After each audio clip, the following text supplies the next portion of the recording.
How's it going, guys? Scott here with Canine Healing. And I was watching a video the other day by a gentleman named Jordan Belfort. And he is the person that the movie The Wolf of Wall Street was made because of his experiences, and Leonardo DiCaprio played him in the movie. So he was doing a video on his straight line sales strategy. And I'm watching the video, and I love sales, and I like to watch these different videos. They motivate me, and I just have a lot of appreciation for people that are really good at what they do. And I think he's one of the best. So he's doing the straight line sales strategy, and I'm thinking this is just like dog training. I'm a dog trainer. I'm seeing a lot of similarities here. So I wanted to show you what I was thinking in my head while I was watching this. So Jordan says, okay, guys, he's having trouble. His guys aren't selling anything. He's got a dozen salespeople. Nobody's producing anything. He gets them together in a meeting. He says, guys, here's your prospect. You want to get them and take them straight down the line to the close. He goes, every prospect is the same. Every sale is the same. It's just boom, boom, boom, boom, boom. And the guys are saying, oh no, they're coming up with all these different objections and different issues.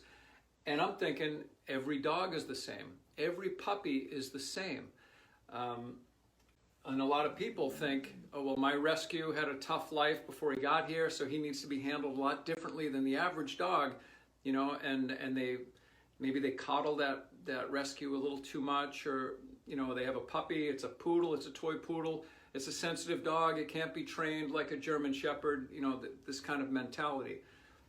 Dogs are dogs. It doesn't matter what breed they are.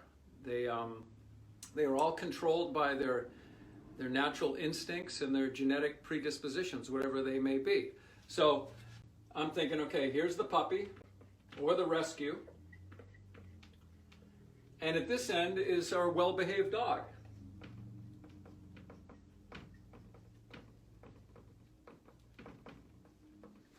When we get a puppy, this is what we're envisioning.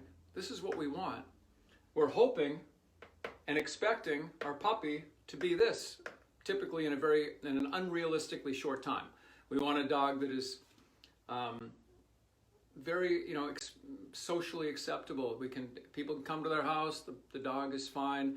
We can walk the dog down the street. They're not dragging us down the street. They're not jumping all over the neighbors. They're not chasing kids on bicycles and knocking them down and all kinds of crazy stuff. So in order to teach our puppy or our rescue what is acceptable and what is not acceptable, we need to establish some boundaries. So within the boundaries, acceptable behavior. Outside of the boundaries, unacceptable behavior.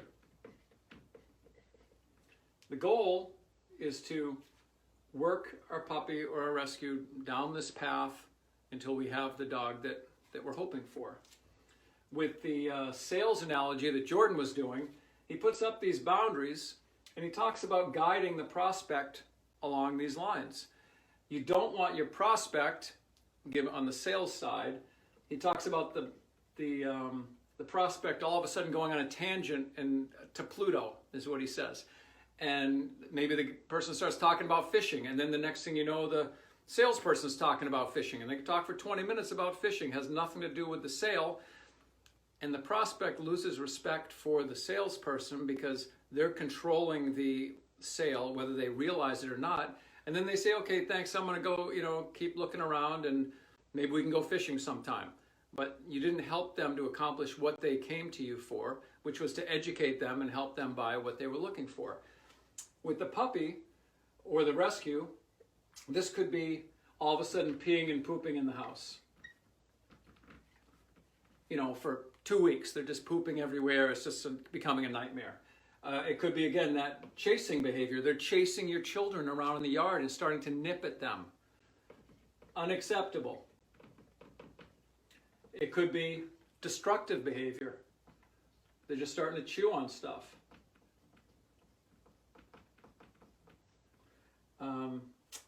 You know, worst case scenario, they're biting people now. They've had some bite incidences. This is worst case scenario in my mind. Now you have a dog that's biting. No good. So what you want to be doing is working them through this. This is just strategy. We're not talking about methodology. We're talking about a strategy. This could take a couple of years with a puppy. Keep in mind, your puppy, hopefully they live to be 10, 15 years old. You're creating a foundation of socially acceptable behavior. They're learning to live within these boundaries. They really don't know any different because they're not allowed to express their instinctual behavior. When you first get the puppy or rescue, first thing you want to do, establish control. You'll start with some crate training is what I would advise. And then you're going to give them limited freedom in the house to find out, to help them along with the potty training, put them on a food and water schedule. You want to give them one room at a time before you start to give them more of the house. If they have an accident, you're going to loop back, reel it in a little bit because they're not emotionally mature enough yet, or maybe physically mature enough to have more freedom. And what it should look like is, it's never going to be perfect, but things will be going like this. This is what it's going to be like with your dog until you get to this goal of having a dog that's really well behaved and just a pleasure to be with, doesn't require a lot of maintenance and staying on top of them all the time. So I hope that helps. I thought, it's kind of stuff that goes through my mind day in and day out, and I just thought I'd grab this real quick, see if I could present it to you, see if it made sense to you. I hope it helps. Good luck with your dogs. If you need anything, give us a yell. I'm happy to talk with you or email anything you want. Thanks, guys.